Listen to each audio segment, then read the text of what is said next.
चलो, साधारण विधेयक तुम लोग का हो गया। अब हम लोग आते हैं वित्तीय विधेयक में।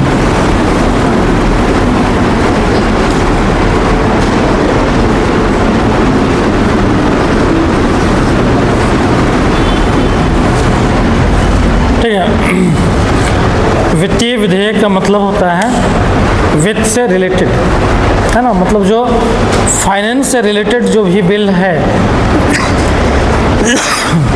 ठीक है। अब वित्त से रिलेटेड क्या होगा? वित्त से रिलेटेड क्या होगा? आय या जो है व्यय होगा, ठीक है। तो जो आय और व्यय होगा उससे रिलेटेड जो भी इशू होता है वो वित्तीय विधेयक में आता है। वित्तीय विधेयक को जो है हम लोग दो भाग में डिवीजन करते हैं, ठीक है। पहला है धन विधेयक,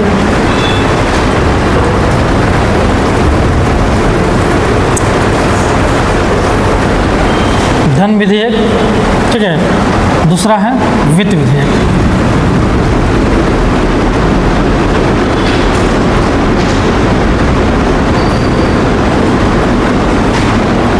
दूसरा है वित्त विधेयक, धन विधेयक और वित्त विधेयक।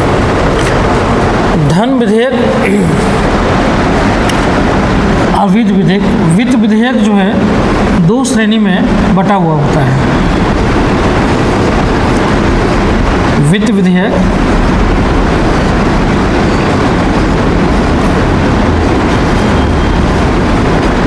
श्रेणी फर्स्ट और वित्त विधेयक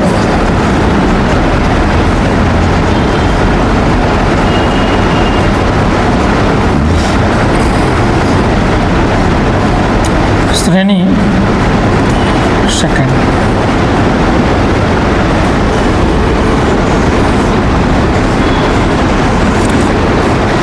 वित्त विधेयक श्रेणी फर्स्ट और वित्त विधेयक श्रेणी सेकंड।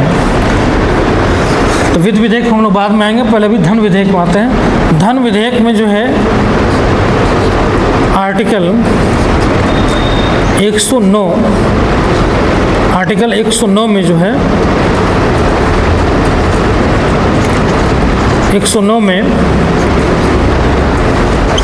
प्रक्रिया का जो है उल्लेख किया गया है, प्रक्रिया का उल्लेख। और आर्टिकल 110 में परिभाषा दिया गया है,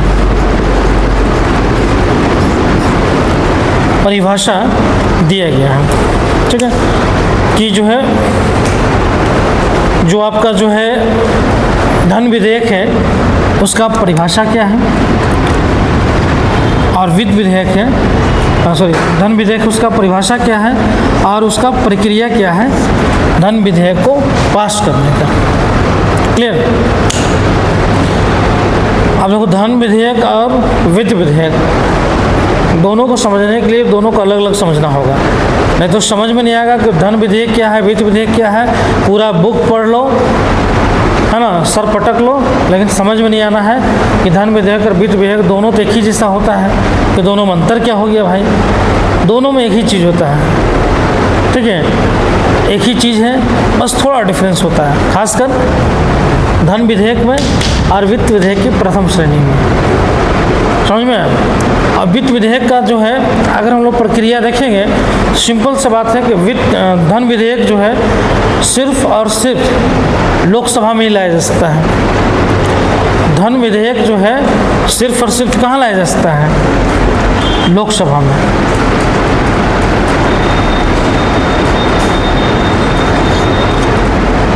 लोकसभा में ही इसको लाया जाता है, ठीक है। इसको ये राष्ट्रपति के पूर्व अनुमति से आता है, राष्ट्रपति के पूर्व अनुमति, ये राष्ट्रपति के पूर्व अनुमति से ही लाया जा सकता है। क्लियर? आवश्यक है राष्ट्रपति की पूर्व अनुमति। लोकसभा में जो है इसको लाया गया और राज्यसभा, तो लोकसभा से इसको पास कर दिया गया। राज्यसभा में भेजा गया तो आप लोग मालूम है कि राज्यसभा अगर पास नहीं करता है तो गतिरोध हो जाता है। राज्यसभा मान लीजिए कि अस्वीकार कर दिया, संशोधन कर दिया या 6 महीने तक लटका दिया तो गतिरोध हो जाता है। लेकिन यहाँ पे है कि सिर्फ धन विधेयक में है कि राज्यसभा अधिक से अधिक 14 दिन तक धन विधेयक को रोक रख सकता है, सिर्फ 14 डेज, 14 दिन से एक दिन भी ज़्यादा नहीं, मतलब 14 दिन तक जो है या वो पास कर दे उसको या तो उसमें संशोधन, दो ही चीज़ कर सकता है, या तो उसको पारित कर देगा या तो खारिज कर देगा या संशोधन कर देगा, 3 चीज़ करेगा। अब राज्यसभा इस पर क्या कर सकता है, या तो पारित कर दे या संशोधन कर दे या फिर इसको जो है अस्वीकार कर दे।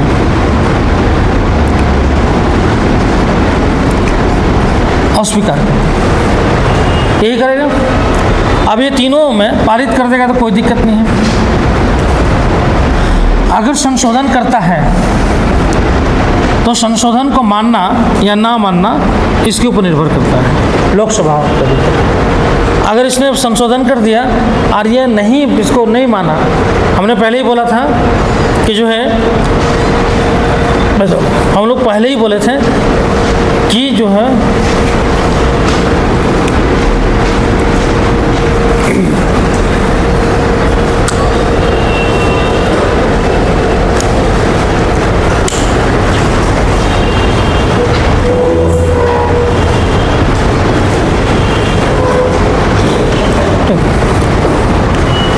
पहले ही बोले थे कि जो है राज्यसभा जो है संशोधन अगर कर देता है किसी कोई भी विधेयक पे, अगर संशोधन कर देता है तो लोकसभा को उस संशोधन को मानना होता है। अगर नहीं मानता है, ठीक है, तो फिर वो विधेयक जो है पारित नहीं माना जाता है। लेकिन यहाँ पे है धन विधेयक के मामले में है कि अगर लोकसभा पारित नहीं किया, सॉरी, राज्यसभा जो है अगर पारित नहीं किया या फिर मान लीजिए संशोधन कर दिया तो ये संशोधन जो है लोकसभा के ऊपर है कि वो इसको मानेगा या नहीं मानेगा। मानेगा तो भी ठीक है, नहीं मानेगा तो भी कोई मतलब नहीं है। समझ में? ये उसी तरीके का है जैसे मान लीजिए कि जो है जब हम राज्य का निर्माण करते हैं, कोई नए राज्य का निर्माण करते हैं तो राज्य निर्माण करने के लिए विधेयक भेजा जाता है विधानसभा में। मान लीजिए कि अगर बिहार को डिवीज़न करके झारखंड बना रहे हैं तो बिहार विधानसभा से परमिशन लेना पड़ेगा ना, नहीं लेना पड़ेगा। तो परमिशन लेने के लिए क्या होता है कि जब विधेयक जो है पूर्व अनुमति के लिए जाना, राज्य नए राज्य के निर्माण से संबंधित विधेयक भी जो है राष्ट्रपति के पास जाता है पूर्व अनुमति के लिए। जब वहाँ से अनुमति मिल जाता है तो फिर उसके विधानसभा में भेजा जाता है कि विधानसभा का जो है उनका अनुमति लिया जाता है। अब विधानसभा जो है या तो पास कर देगा कि हाँ ठीक है राज्य बना दीजिए काट के, या तो उसका विरोध करेगा कि नहीं राज्य नहीं बनना चाहिए, तो उसको क्या करेगा, विधेयक को गिरा देगा, खारिज कर देगा।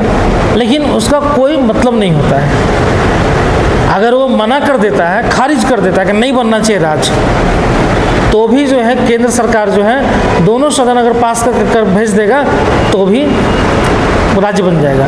क्यों? क्योंकि बस वो सांकेतिक होता है कि भाई आपका एक मन ले लेते हैं, वो मन उसी तरीके से है, मन है ना, मन उसी तरीके से है जब जो है पति जब पहुंचता है घर शाम को तो पत्नी पूछती खाना क्या बनाए, पत्नी पूछेगी खाना क्या बनाए, तो मन होगा कि अच्छा कुछ नहीं, चलो ना कुछ अच्छा चीज़ बना दो, चिकन उकन बना दो। अरे चिकन तो आप जो है परसों ही तो खाए थे, क्या चिकन खाते रहते बार बार।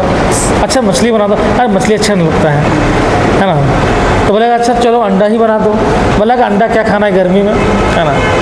बोला अच्छा क्या मतलब, लौकी है, लौकी की सब्ज़ी खा लीजिए, सबसे प्रॉफिटेबल है, अच्छा जो है उसमें जो है मिनरल्स भी मिलता है।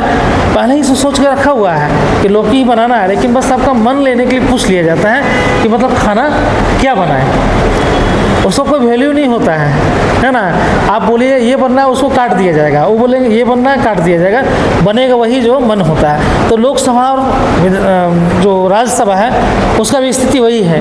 वो विधानसभा को सिर्फ भेजा ही जाता है मन लेने के लिए कि आपका क्या मन है, जो भी मन है, लेकिन आपको कोई मान्यता नहीं है, और फिर वही होगा जो लोकसभा और राज्यसभा चाहेगा।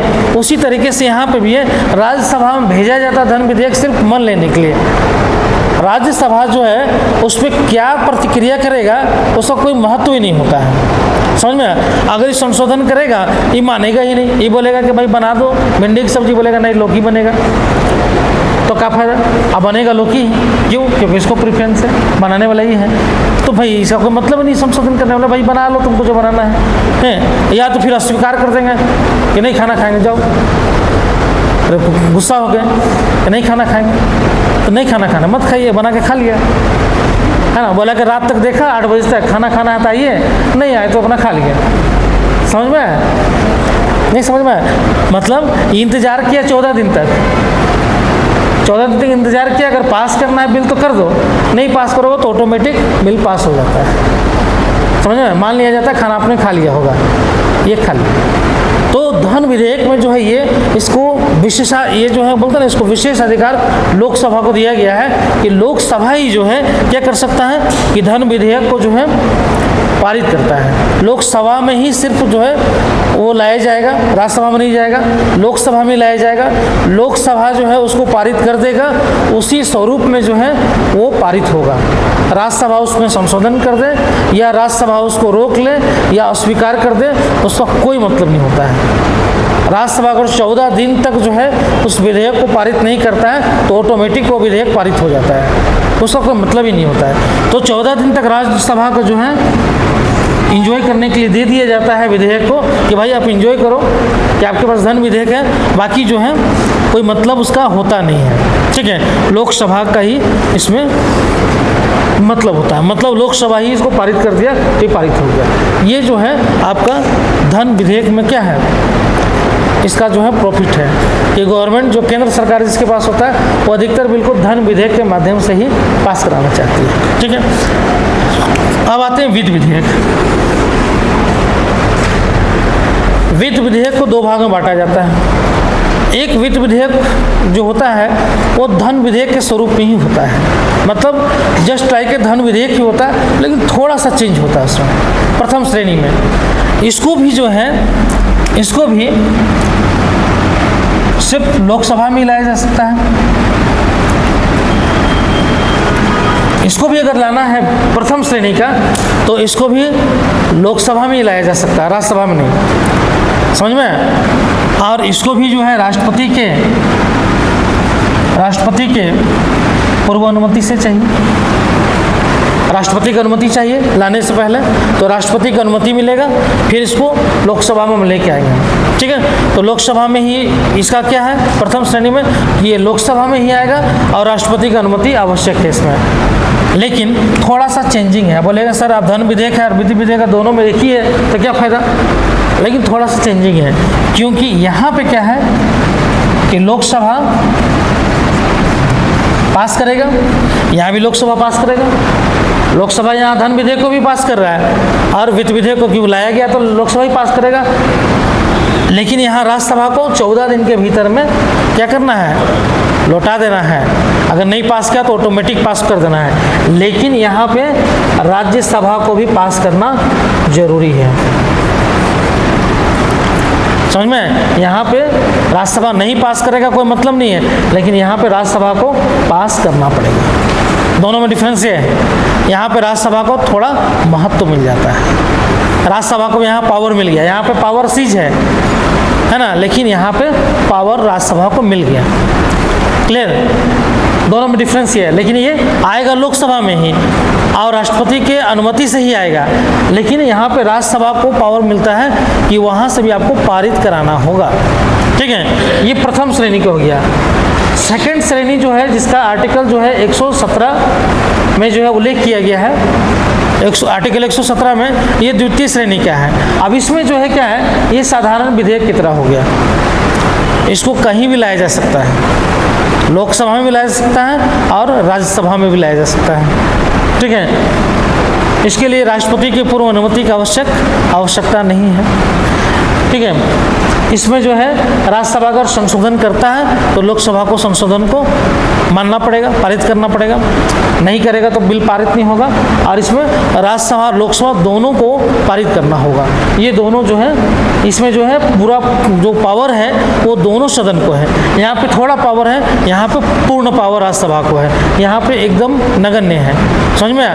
धन विधेयक में राज्यसभा को पावर दिखा दिया गया है लेकिन है नहीं, यहाँ पे है लेकिन उतना नहीं है। ठीक है, लेकिन यहाँ पे पूरा है। समझ में आया? तो तीनों अलग अलग है, लेकिन तीनों को अलग अलग समझेंगे, दोनों तीनों में अंतर क्या होता है। ठीक है, पहले हम लोग धन विधेयक में चलते हैं कि धन विधेयक होता क्या है और फिर इसका प्रक्रिया क्या है।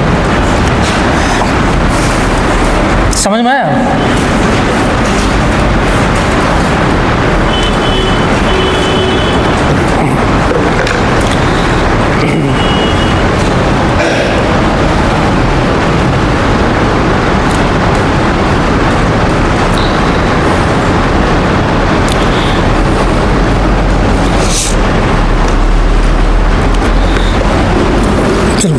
अब धन विधेयक का लिखो परिभाषा, हेडिंग लिखो धन विधेयक।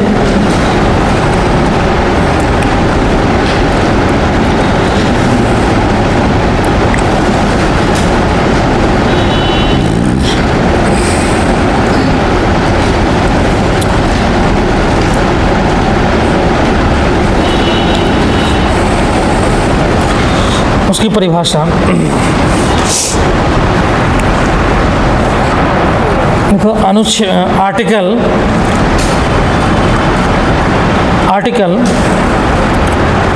110 में, आर्टिकल 110 में धन विधेयक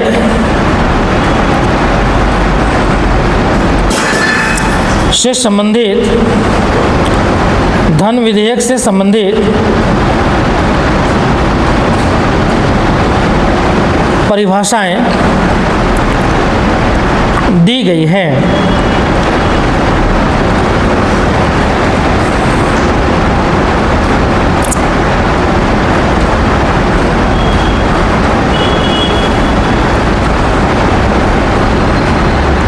दी गई है।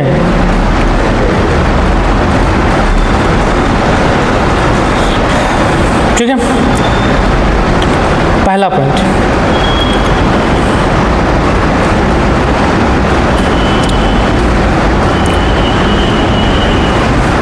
पहला पॉइंट लिखिए, कर लगाना। कर, पहला पॉइंट किससे संबंधित है? कर से।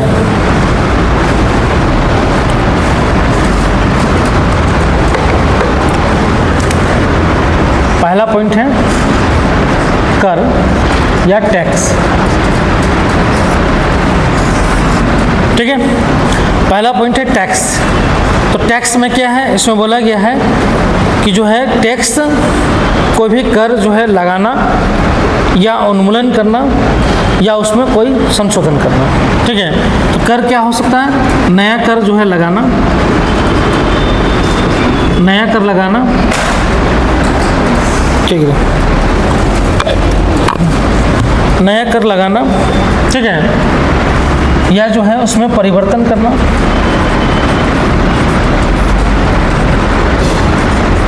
ठीक है, परिवर्तन करना या हटाना, उत्साधन करना या हटाना, या इसको बोलते हैं उत्साधन करना। पहला पॉइंट में क्या है? जिस विधेयक में, है ना, जिस विधेयक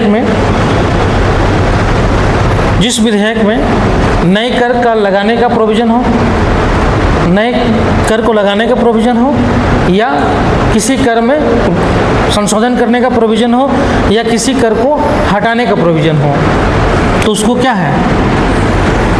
धन विधेयक के अंतर्गत माना जाएगा। पहला प्रोविज़न है कि जो है नया टैक्स लगाना हो, नया टैक्स लगाएंगे, मान लीजिए जीएसटी है तो नया टैक्स हो गया, या कोई और नया टैक्स हम लगा रहे हैं, कोई नया वो हो गया, या किसी टैक्स को हटा रहे हैं हम, या किसी में परिवर्तन कर रहे हैं, तो क्या हो जाएगा? धन विधेयक के अंतर्गत। दूसरा, ठीक है, दूसरा है ऋण, उधार। दूसरा है ऋण, ठीक है। ऋण में है कि जो है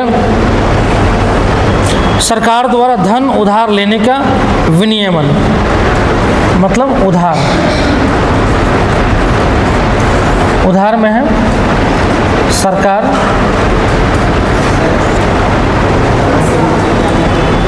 कौन, ये उत्साधन करना, हटाना। उत्साधन मतलब होता है हटाना, बुक में लिखा उत्साधन, इजी लैंग्वेज लिखवा रहे हैं कि समझ में आ जाए, है ना। तो सरकार जो है, सरकार बोला गया कि सरकार जो है सरकार द्वारा धन उधार, सरकार द्वारा धन उधार लेने का विनियमन, लेने का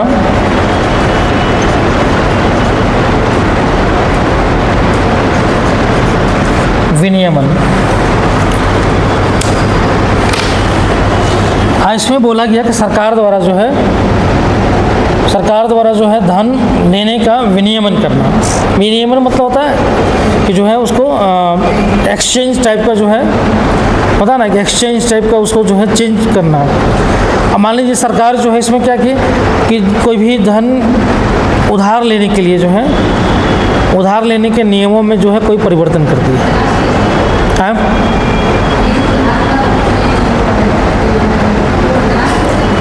हाँ, जैसे एग्जाम्पल फॉर ले लो, मान लें कि स्टेट को जो है उधार देती है, उधार देना भी है लेना भी है, ऋण दे भी दे हैं या लेते भी हैं। अब मान लीजिए हमको विश्व बैंक से ऋण लेना है तो कुछ हमको परिवर्तन करना है उसमें, तो परिवर्तन सरकार करेगी। या फिर मान लीजिए स्टेट को हमको ऋण देना है या किसी देश को ऋण देना, तो उसका प्रोविज़न हम करेंगे, ठीक है। तो प्रोविज़न अगर हो, मान लीजिए श्रीलंका को हम 1000 करोड़ रुपया दे दिए, नेपाल को दे दिए, तो क्या हो गया, हम ऋण दे दिए किसी देश को। आजकल तो पैसा हो गया हमारे पास, भले हम दूसरे से ऋण लेते हैं, है ना, तो दूसरे से ऋण लेके दूसरे को ऋण दे देते हैं, समझ में। कभी कभी अनुदान भी दे देते हैं, ग्रांट भी दे देते हैं, तो वो चलते रहता है, समझ में। तो ये है कि मान लीजिए सरकार जो है कोई उधार से संबंधित, है ना, सरकार द्वारा धन उधार लेने से संबंधित जो है विनियमन जो है किया जाता है, तो वो धन विधेयक के अंतर्गत माना जाता है, ठीक है। तीसरा है संचित व आकस्मिक निधि की प्रतिरक्षा, ठीक है। तीसरा है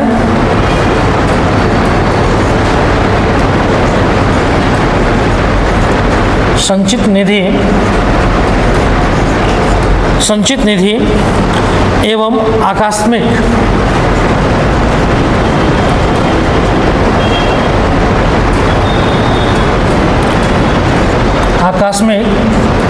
निधि, ठीक है, आकस्मिक निधि की प्रतिरक्षा।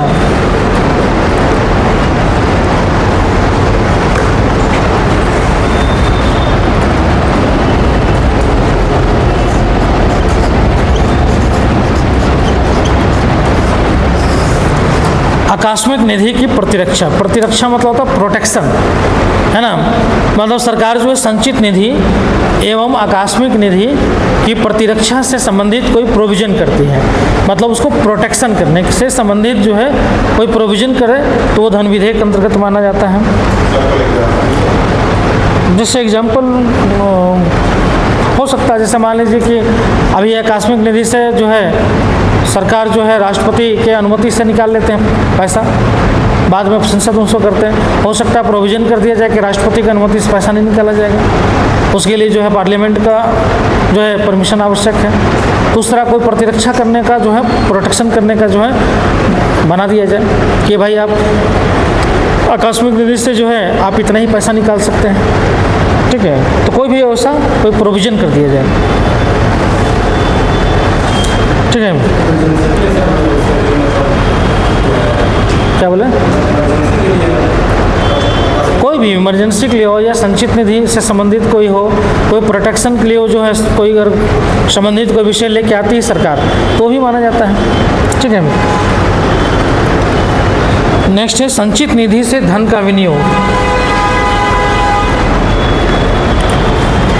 ये हो गया ना।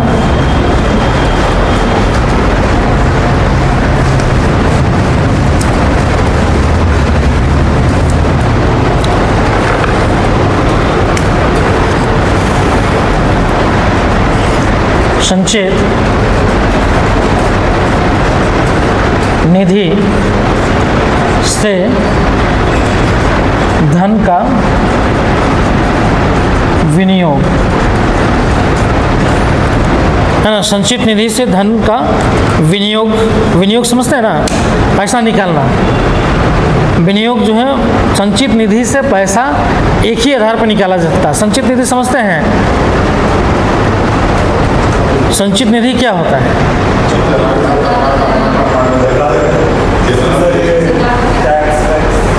हाँ,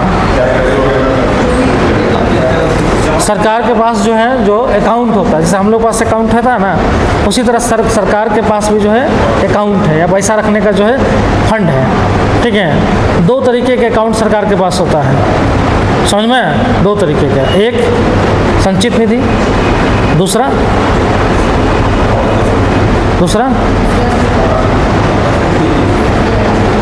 लोक लेखा निधि, जिसको हम लोग बोलते हैं पब्लिक अकाउंट। संचित निधि और लोक लेखा निधि, ठीक है, दो अकाउंट होता है। संचित निधि क्या होता है?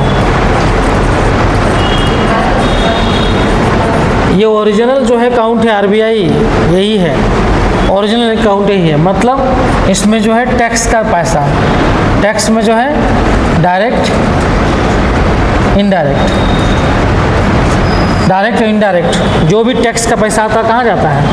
संचित निधि से, इसी फंड में जाता है। दूसरा, किसी को उधार दिए हैं तो इंटरेस्ट आ रहा है, किसी को हम उधार दिए हैं तो उससे जो इंटरेस्ट आ रहा है वो पैसा, या किसी को उधार हम दिए हैं, है ना, उधार वापस आया वो भी पैसा, किसी देश को दिया वो पैसा उधार आ गया हमारे पास, ठीक है, वो पैसा।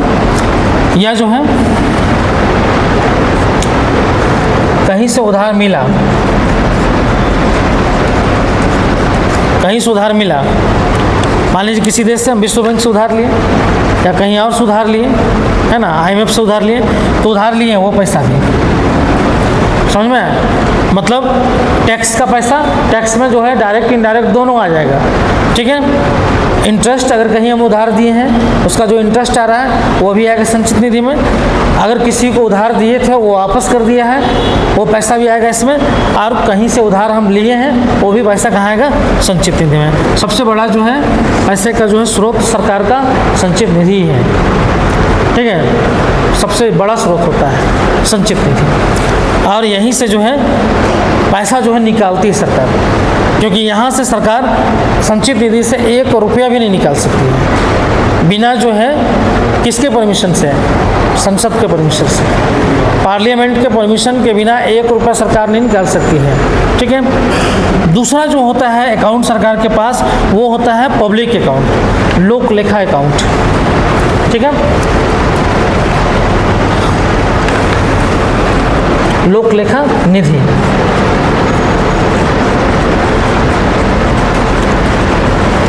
ठीक है,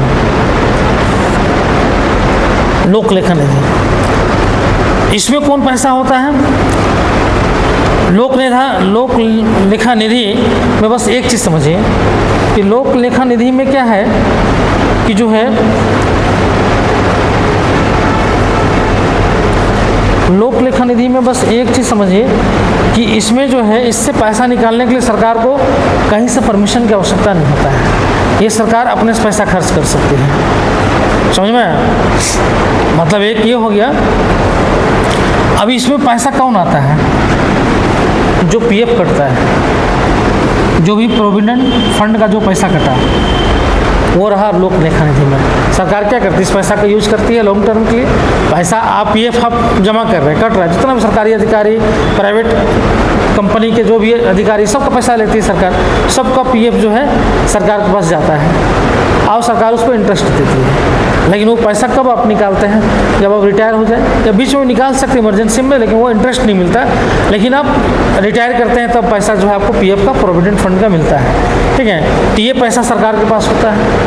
ग्रेचुइटी का पैसा होता है ना, ग्रेचुइटी होता है, उसका पैसा सरकार के पास होता है। उसके अलावा जो है मान लीजिए किसान निधि पत्र निकाला गया, उसका पैसा होता है। या कोई भी सरकार जो है बचत पत्र निकालती है ना, जैसा भी गोल्ड लोन का जो गोल्ड पेपर भी निकाली है सरकार। अब गोल्ड पेपर में क्या करें, आपको सोना थोड़ी मिलता है, आपको सोना नहीं मिलता है, आपको एक पेपर में लिख के दे दिया जाता है कि आपने जो इतना ग्राम सोना पे इन्वेस्ट किया है ना। अब सरकार जो है पैसा रख लिया अपने पास, आपका पैसा लगा दी, 1 साल 2 साल 5 साल, आपका गोल्ड का जो रेट है वो जैसे बढ़ेगा सरकार उस हिसाब से आपको पैसा दे देगी जब आप निकालिएगा तो।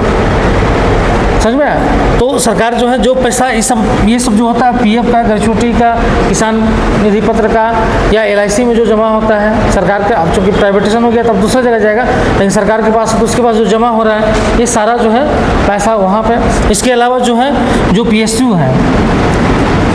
है अगर उसको विनियोग किए या उसको सेल किए है ना, उसका आईपीओ निकाले, ये सब जितना चीज़ें होता है क्या होता है, वो सब पैसा जो इकट्ठा किया जाता है वो कहाँ जाता है, लोक लेखा निधि में। समझ में? प्राइवेट कोई मान ली सरकारी कंपनी को हम क्या किए, प्राइवेटाइजेशन कर दिए, पैसा मिला उससे जो, या मान ली उसका शेयर बेच दिए, पैसा मिला जो हमको, वो पैसा कहाँ आएगा, लोक लेखा निधि में। और इस पैसे का जो है कहाँ पर खर्च सरकार करेगी इसका प्रोविज़न करती है, लेकिन इसके लिए संसद से परमिशन लेने का सरकार को ज़रूरत नहीं होता है।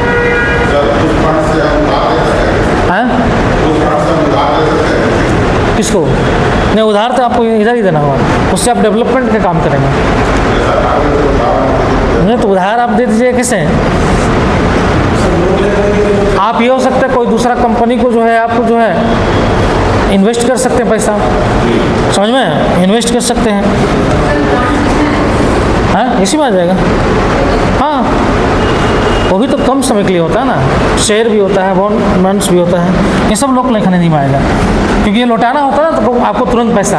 अब मान लीजिए कोई पीएफ निकालेगा तो पैसा कहाँ से दीजिएगा, आप पार्लियामेंट में जाइएगा परमिशन लेने के लिए, नहीं ना। कोई मान लीजिए अगर शेयर आपको सरकारी शेयर पैसा लगाया और उसको बेच दिया तो पैसा देना ना होगा आपको तुरंत, तो कहाँ से दीजिएगा, पार्लियामेंट के पास जाइएगा, नहीं जाइएगा, आपको पैसा तुरंत देना होता है इसके लिए, तो आपके पास रहना चाहिए ना। तो ये अकाउंट ऐसा होता है जहाँ सरकार परमिशन नहीं लेती है और इसको जो है कर देती है। अब इसका इस्तेमाल सरकार अपने हिसाब से करती है, वो कहाँ करती है, रोड बनाने में करती है, रेलवे डेवलपमेंट में करती है, कोई दूसरा प्रोजेक्ट्स में करती है, वो उसके ऊपर होता है, ठीक है। और ये जो है टैक्सेशन से जो पैसा आता है वो कहाँ होता है, संचित निधि में। तो सबसे बड़ा पैसा का मद यही होता है, टैक्सेशन, समझ में।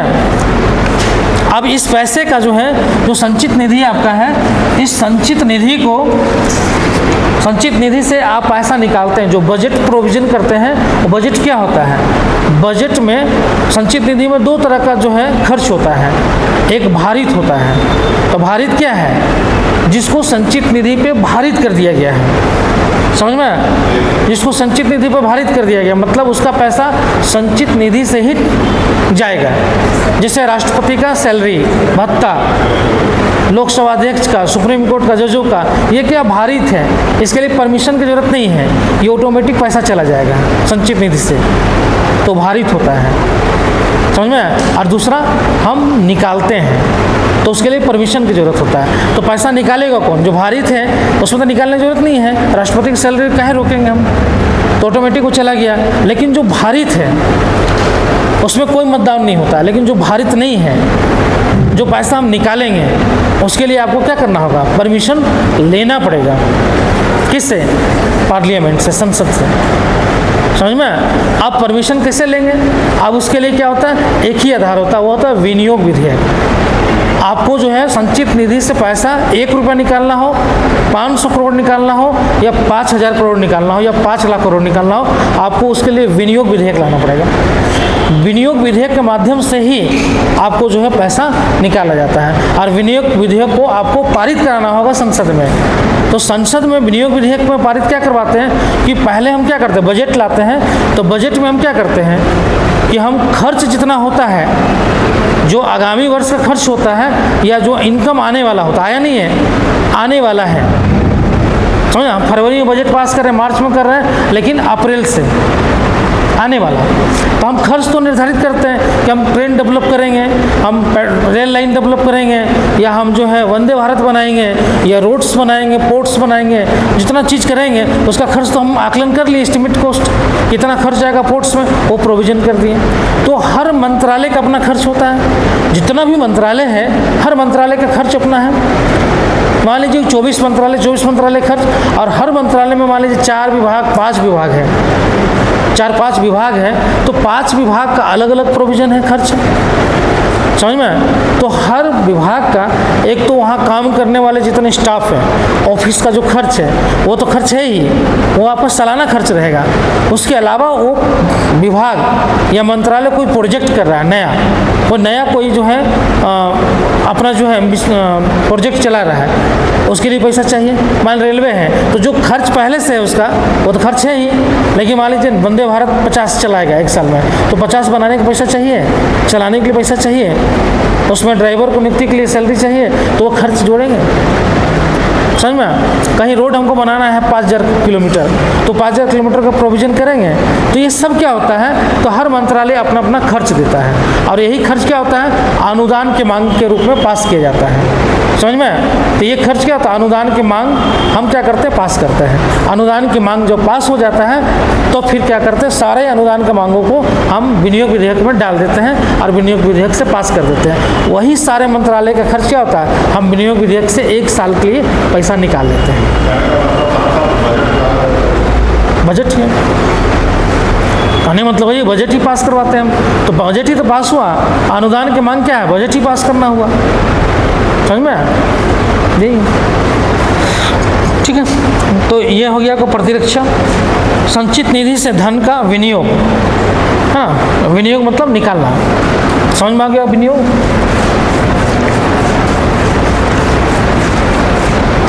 चलो संचित निधि पर नेक्स्ट है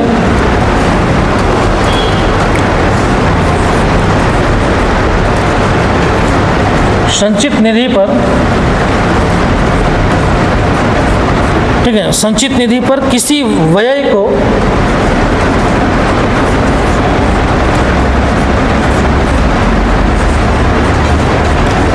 भारित घोषित करना,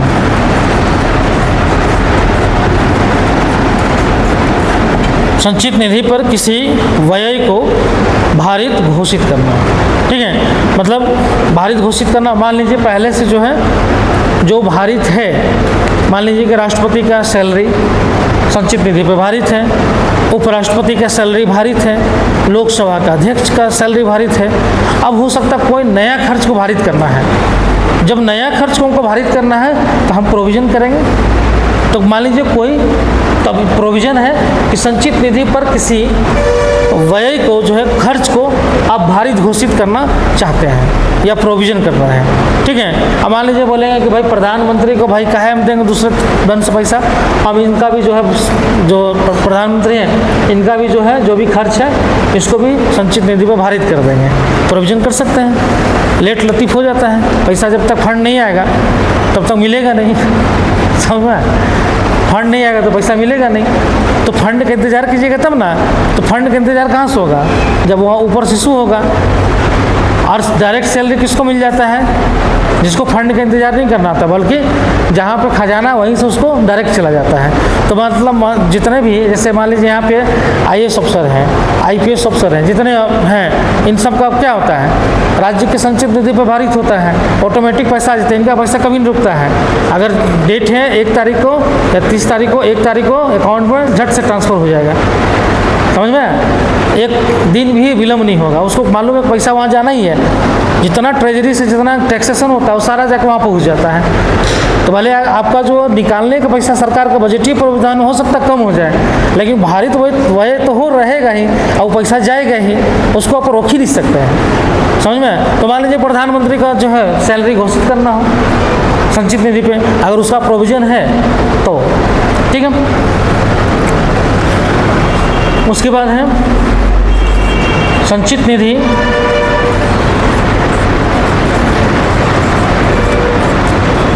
एवं लोक लेखा की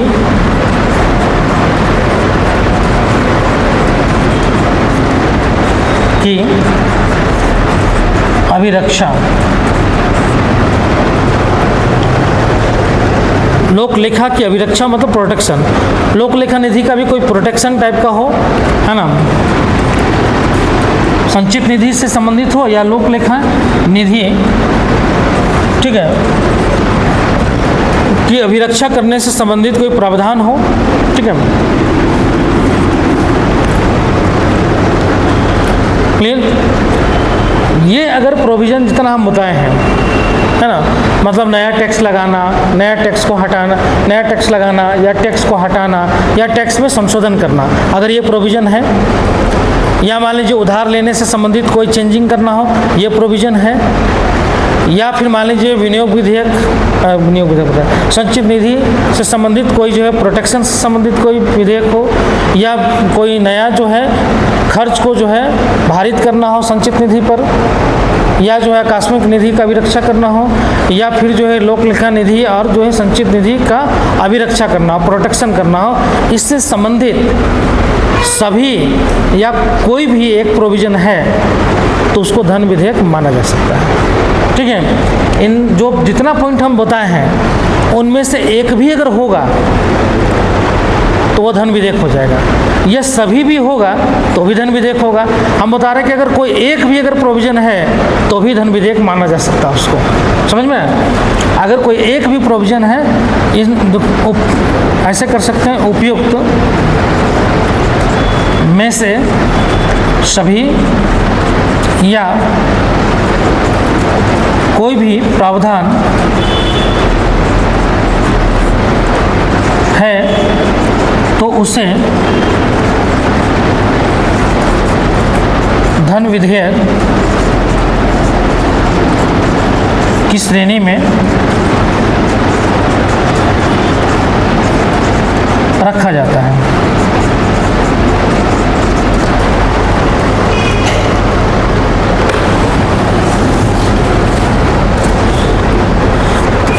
समझ में आया?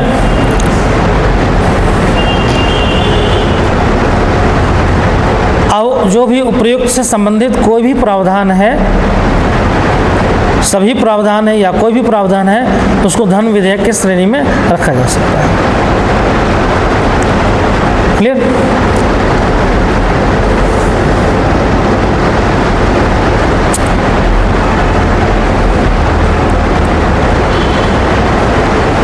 लाइन चेंज कीजिए, वहाँ से लिख लीजिए, उसके बाद लाइन चेंज कीजिएगा।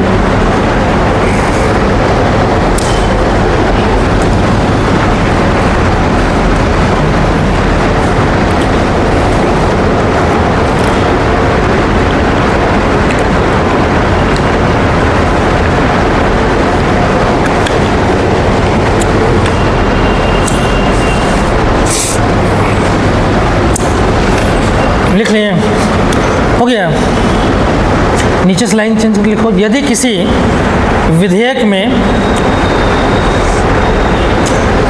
विधेयक में केवल इन प्रावधानों का उल्लेख हो,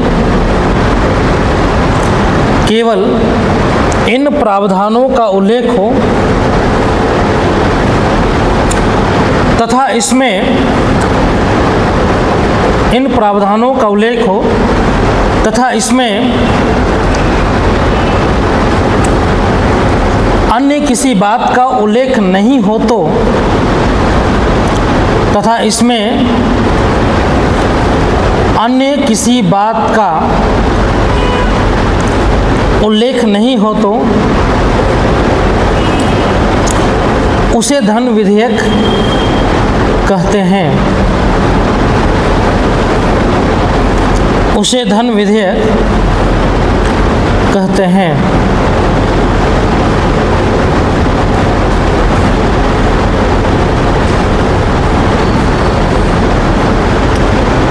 नेक्स्ट पॉइंट लिखिए, कोई विधेयक धन विधेयक है अथवा नहीं, कोई विधेयक धन विधेयक है अथवा नहीं, इसका निर्णय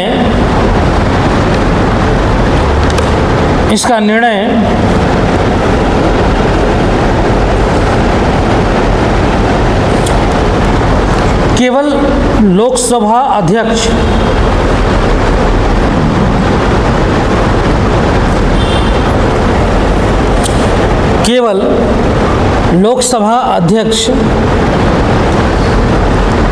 करते हैं।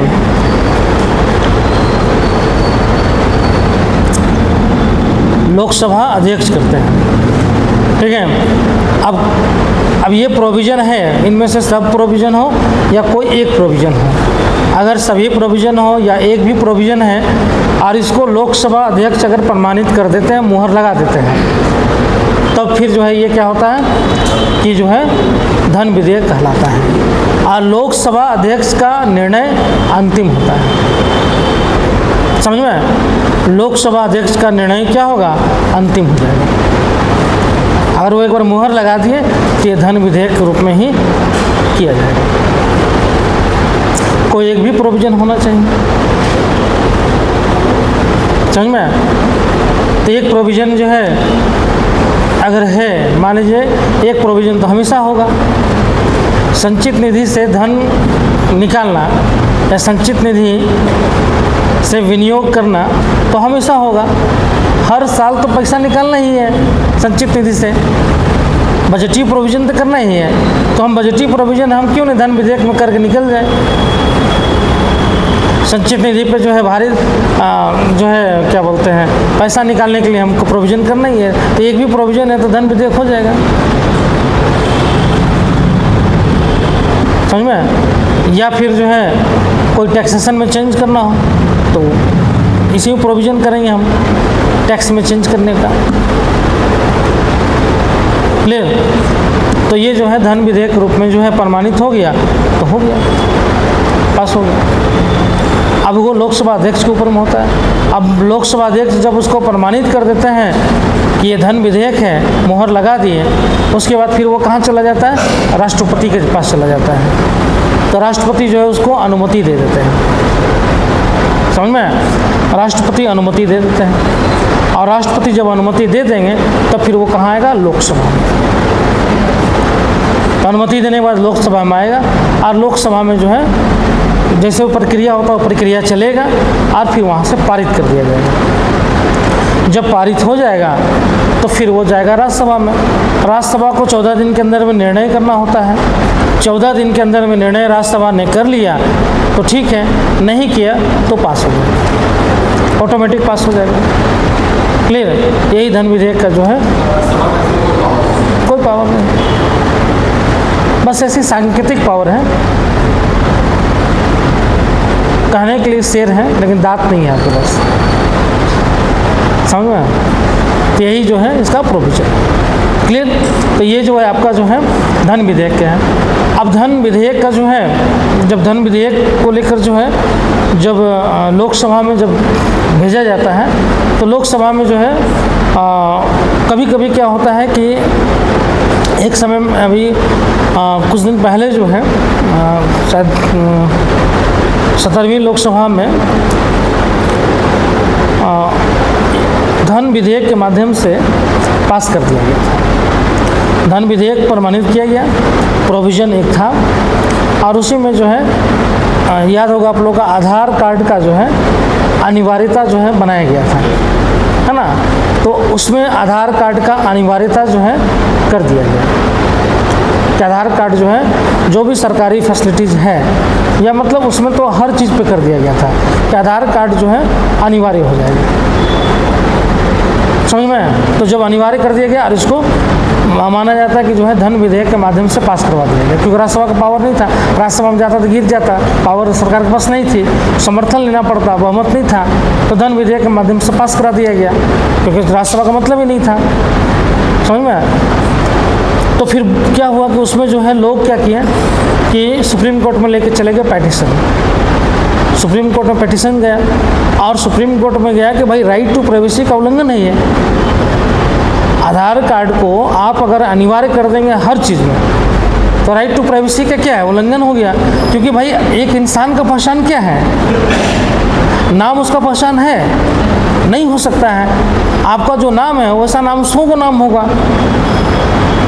एड्रेस आपका पहचान है, वो भी नहीं हो सकता है। नाम एड्रेस पे तो मालूम चलेगा कि जो है कोई भी जाकर रह सकता है। समझ में? तो आपका पहचान क्या है एक इंसान का? तो एक इंसान का पहचान उसका बायोमेट्रिक होता है। बायोमेट्रिक मतलब आपका ये 10 जो फिंगर्स है इसका, और जो आपका आँख से और चेहरा जो है बायोमेट्रिक ही है ना। आपका पेट टूट का कोई महत्व नहीं है। समझ में? आपका आँख, आपका चेहरा और आपका ये फिंगर, इसी का महत्व है। और आधार कार्ड में इस सारे को ले लिया गया है। बायोमेट्रिक में आपका पहचान के लिए इन सारी चीज़ों को ले लिया गया है। आपका आँख का रेटिना ले लिया गया है, आपका फेस ले लिया गया है, आपका 10 फिंगर का जो है चिन्ह ले लिया गया है। कल को डेट में अगर किसी पास लीक हो गया, कल को डेट में मान लीजिए प्राइवेट कंपनी, अभी हाल फिलहाल में डेटा लीक होने का जो है आया था, अगर मान लीजिए कि जो है लीक हो गया और लीक हो गया और कोई प्राइवेट एजेंसी के पास चला गया, एक तो ऐसे भी हम लोग का आधार कार्ड जो है प्राइवेट एजेंसी बनाया है ना, कोई गवर्नमेंट एजेंसी नहीं था, प्राइवेट एजेंसी बनाया। कल को इतना सारे लोगों का डेटा है, मतलब आप समझ सकते हैं कि 0 साल के ऊपर से बच्चे का डेटा उसके पास है। मतलब जन्म लेने के बाद से जो है बच्चे का जो है आधार कार्ड बन जाता है, सिर्फ उसका फिंगर स्ट्रिप नहीं आता है, बाकी चेहरा रेटिना तो ही जाता है, फिंगर नहीं आता है। फिंगर जो है शायद 6 साल के बाद आता है, 6 साल के बाद फिंगर उसका लिया जाता है। कोई एक भी आ गया तो ठीक है। तो सारे लोगों का जो है आधार कार्ड है, कल को डेटा लीक हो गया तो आपका तो क्लोन तैयार कर देगा। आपका फिंगर का सारा जो है छाप बन जाएगा, रेटिना का जो है लेंस बन जाएगा, फेस मेकर तो है ही आज के डेट में, सब बन जाएगा। क्राइम जाके करेगा 10 को आपके जैसा बना देगा, क्राइम करवाएगा, पकड़ाते रहिए आप, पिटाते रहिए आप मर जाएंगे, आपको जिंदा रखा जाएगा। समझ में? आपके नाम से जो है चल रहा है सब चीज़। तो कल को तो मिसयूज हो जाएगा ना, तो प्राइवेसी तो चाहिए। और राइट टू प्राइवेसी जो है वो फंडामेंटल राइट्स है, आर्टिकल 21 के तहत में भी है। आर्टिकल 21 के तहत बोला गया है अकॉर्डिंग टू सुप्रीम कोर्ट कि right to privacy is the fundamental right. तो जो फंडामेंटल राइट है तो वो भाई आपको लेना ही है। तो कोर्ट में गया, कोर्ट में जब जाने के बाद जो है वहाँ पे जो है सरकार को नोटिस भेजा गया। सरकार को जब नोटिस भेजा गया तो सरकार जो है वहाँ पे पक्ष रखी कि जो है ये हम इसकी जो है पूरी प्राइवेसी का जो है समीक्षा करने के बाद ही इसको अनिवार्य किया है। और सबसे बड़ी बात है कि इसमें जो है सारे योजनाओं में जो है बेनिफिशरी जो है लोगों को मिलेगा। लेकिन फिर भी सुप्रीम कोर्ट मानी कि नहीं, ये जो है एक तरह से सिंपल सा है कि जो है अगर कोई लीक हो गया प्राइवेट एजेंसी के पास तो फिर इनका क्या होगा, राइट टू प्राइवेसी का उल्लंघन तो है। और जहाँ पे आवश्यक है, बहुत अति आवश्यक है, वहीं पे जो है इसको लागू किया जा सकता है। तो जो बेनिफिशरी वाला प्रोग्राम है सरकार का, वहाँ पे इसको लागू कर दिया गया है। जैसे मान लीजिए PDS है ना, जो भी पब्लिक डिस्ट्रीब्यूशन जो एजेंसीज़ है, जो सप्लाईज़ है ना, वहाँ पे लागू कर दिया गया है। समझ में? जहाँ पे आप सब्सिडीज़ ले रहे हैं, जैसे मान लीजिए गैस, वहाँ पे अनिवार्य कर दिया गया है। टैक्सेशन में आपके पैन कार्ड लिंक करने के लिए अनिवार्य कर दिया गया है। तो कुछ जगह अनिवार्य कर दिया गया, बाकी जगह अनिवार्य नहीं है। जैसे मोबाइल फ़ोन, इसको हटा दिया गया है। मोबाइल फ़ोन के लिए आप आधार नहीं देते हैं तो सिम नहीं मिलेगा, ऐसा नहीं है। आप वोटर ID भी देते हैं, ड्राइविंग लाइसेंस भी देते हैं तो भी आपको सिम मिल जाएगा। और वो ज़बरदस्ती जो है आपका वो ले लेते हैं, क्यों मालूम है? क्योंकि सिंपल सा है, आधार कार्ड में क्या है ना, वेरिफिकेशन जो है ऑटोमेटिक हो जाता है। वेरिफिकेशन आपका ऑटोमेटिक हो जाता है। तो मोबाइल सिम कार्ड लेने जाइए तो आधार कार्ड मांग लेगा और उसमें डाल देगा आपका, और आधार कार्ड जब आपका है तो आपके मोबाइल पर जो है चूँकि लिंक है तो OTP आता है और वो डाल के तुरंत वापस सिग्नेचर ले लिया, वहाँ पर वेरिफिकेशन कर लिया। आजकल लोन में, मोबाइल्स में सब आधार वेरिफिकेशन कर रहा है, सिग्नेचर कर रहा है, लेकिन उसमें फर्जीवाड़ा भी है। अगर OTP जो है आपका मिसयूज कर लिया तो 15 मिनट के लिए OTP रहता है। 15 मिनट आपको यहाँ लिख लिया, उस OTP को आपको दूसरी जगह लिंक करके रखा आपके अकाउंट को, और OTP आया, आप देखें नहीं कि कहाँ से आ रहा है OTP, आप दे दिए और वहाँ पर डाल दिया, तब तो अकाउंट साफ आपका है ना। तो फर्जीवाड़ा भी हो सकता है, कोई बड़ी बात नहीं है। तो लेकिन ठीक है ना। तो ये है कि जो है जैसे इनकम टैक्स में भी OTP अब वही होता है, आपका जो है इलेक्ट्रॉनिक जो है सिग्नेचर हो जा रहा है। तो चलो वहाँ तो आपका लिंक है, इनकम टैक्स आपका पैन कार्ड से लिंक है, ऑटोमेटिक आ जाएगा। लेकिन प्राइवेट एजेंसी में क्या है, जहाँ पे आप सिंपल आपके आधार का मिसयूज हो सकता है, आप नहीं दे सकते हैं, मांगेगा तो भी नहीं दे सकते हैं। अरे 2 दिन लेट ही दोगे ना, नहीं चालू करोगे 24 घंटा, 48 घंटा में चालू करो, लेकिन मेरा मिसयूज तो नहीं करोगे। तो ये भी चीज़ें होता है। तो पास किया गया, बाद में सुप्रीम कोर्ट जो है उसको राइट टू प्राइवेसी के अंतर्गत माने और फिर उसको जो है खारिज कर दी, और कुछ प्रोग्राम तक सीमित रखा, बाकी में उसको जो है बाहर कर दिया गया। तो ये भी होता है कि कभी कभी अनिवार्य रूप से जो है धन विधेयक के माध्यम से जो है कुछ अनिवार्य चीज़ों को पारित कर दिया जाता है। ठीक है, चलिए अब हम लोग आते हैं इसके प्रक्रिया में, धन विधेयक का प्रक्रिया। आर्टिकल 109 में जो है इसकी प्रक्रिया का बात किया गया है।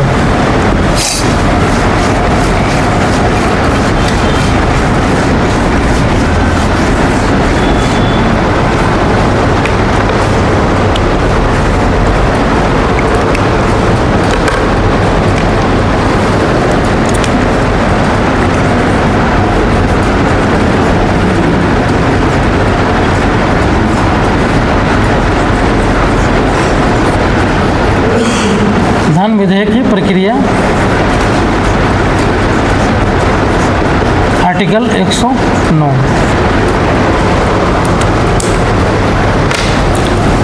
तो लिख लेते तब समझाएंगे। पहला पॉइंट लिखो उसमें, धन विधेयक एक सरकारी विधेयक होता है। पहला पॉइंट, धन विधेयक एक सरकारी विधेयक होता है, मतलब कोई प्राइवेट मेंबर इसको लेकर नहीं आ सकता है। समझ में आया? कभी भी आएगा तो सरकार के द्वारा या मिनिस्टर के द्वारा ही लाया जाएगा। धन विधेयक एक सरकारी विधेयक होता है। दूसरा पॉइंट, इसे राष्ट्रपति की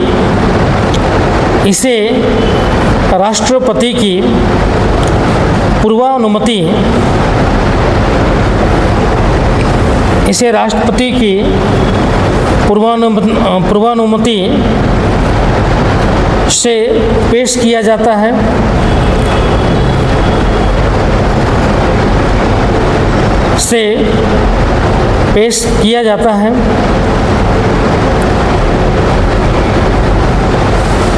नेक्स्ट, इसे केवल लोकसभा में ही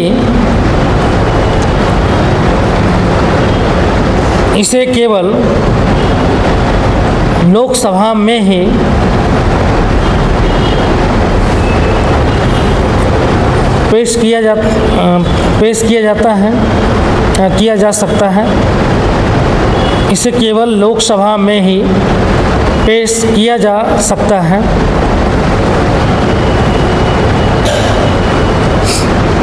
नेक्स्ट, लोकसभा अध्यक्ष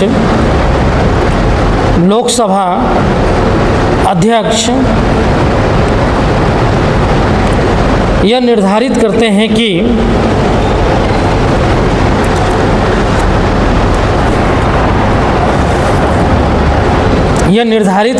कि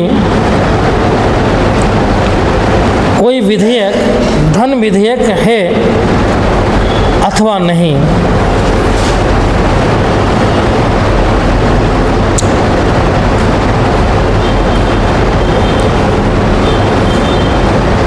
फिर से बोल रहे हैं, लोकसभा अध्यक्ष ये निर्धारित करते हैं कि कोई विधेयक धन विधेयक है अथवा नहीं।